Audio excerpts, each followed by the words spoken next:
Welcome to Rashmi's रसोई। आज मी तुम्हाला आमच्या आगरी कोळी पद्धतीने स्टफ बांगडे किंवा भरलेले बांगडे कसे बनवायची ही रेसिपी दाखवणार आहे।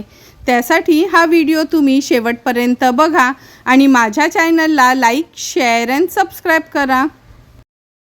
स्टफ बांगडा बनवण्यासाठी 3 आपण हे बांगडे घेतले आहेत। हे बघा, मी हे असे चीर मारून घेतले आहेत, म्हणजे स्टफिंगसाठी रेडी आहेत। नंतर आपण मूठभर खवलेलं ओलं खोबरं खिसून घेतलं आहे। कोथिंबीर वापरणार आहोत। 3 ते 4 हिरव्या मिरच्या, अर्धा लिंब, 4 ते 5 लसणाच्या पाकळ्या, आल्याचा तुकडा, असं ह्याचं ना आपण जाडसरच थोडं वाटण तयार करून घेऊया। बांगड्याच्या स्टफिंगसाठी ही बघा चटणी अशी जाडसरच आपण वाटून घेतली आहे। आता ही थोडीशी तव्यावर न परतून घेऊया। गॅसवर आपण हा पॅन गरम करत ठेवला आहे। अगदी चमचाभरच तेल घेणार आहोत।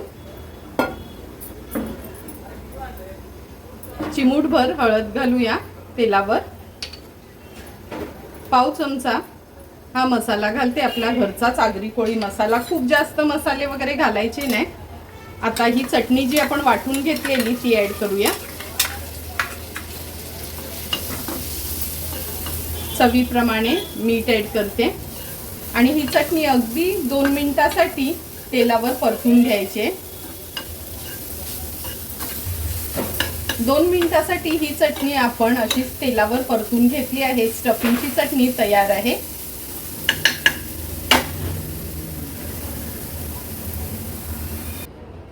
स्टफिंगची चटणी गार होईपर्यंत बांगड्यांना मॅरिनेट करून घेऊया। आपण 1 लिंब ह्या तिन्ही बांगड्यांवर पिळून घेणार आहोत। तुम्हाला हवं असेल तर तुम्ही कोकम आगळ देखील वापरू शकता। चवीप्रमाणे मीठ ऍड करते।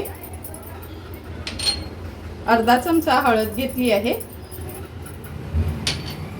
1 चमचा आपला हा घरचा आगरी कोळी मसाला, 1 चमचा आलं लसूण पेस्ट। व्यवस्थित बांगड्यांना आता मॅरिनेट करून घेते।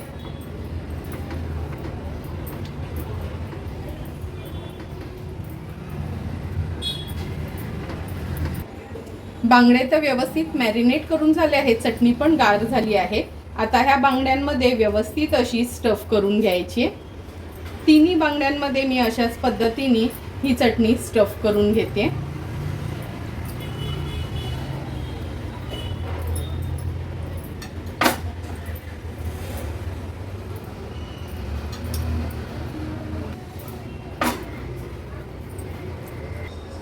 तिन्ही बांगडे व्यवस्थित स्टफ करून घेतले आहेत चटणीने। आता हे रवा आणि तांदळाचं पीठ, थोडंसं हळद मसाला घातला आहे ह्याच्यामध्ये मी। आपण ह्याच्याने बांगड्यांना कोट करून घेणार आहोत आणि लगेचच हे बांगडे तळायला घेऊया। हे बघा, बांगड्यांना पण रवा लावून झाला आहे।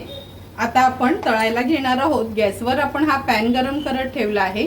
3 ते 4 चमचे आपण तेल घेणार आहोत। स्टफ केलेले बांगडे आपण शॅलो फ्रायच करणार आहोत, पण व्यवस्थित तेल मी आता पसरून घेते।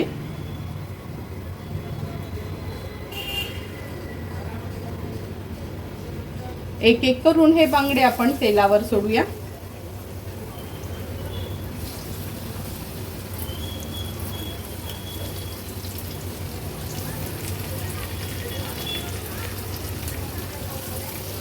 पाच ते 6 मिनिटांसाठी अगदी लो फ्लेमवर उलटपालट करून हे तळायचे आहेत।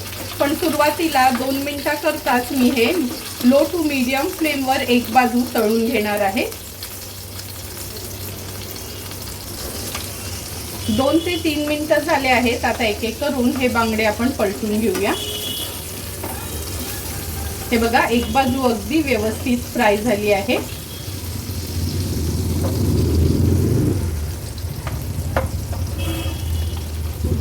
तिन्ही बांगडे आपण पलटून घेतले आहेत। आता मागच्या बाजूनी पण आणखीन 2 ते 3 मिनिटांसाठी फ्राय करून घ्यायचं आहे।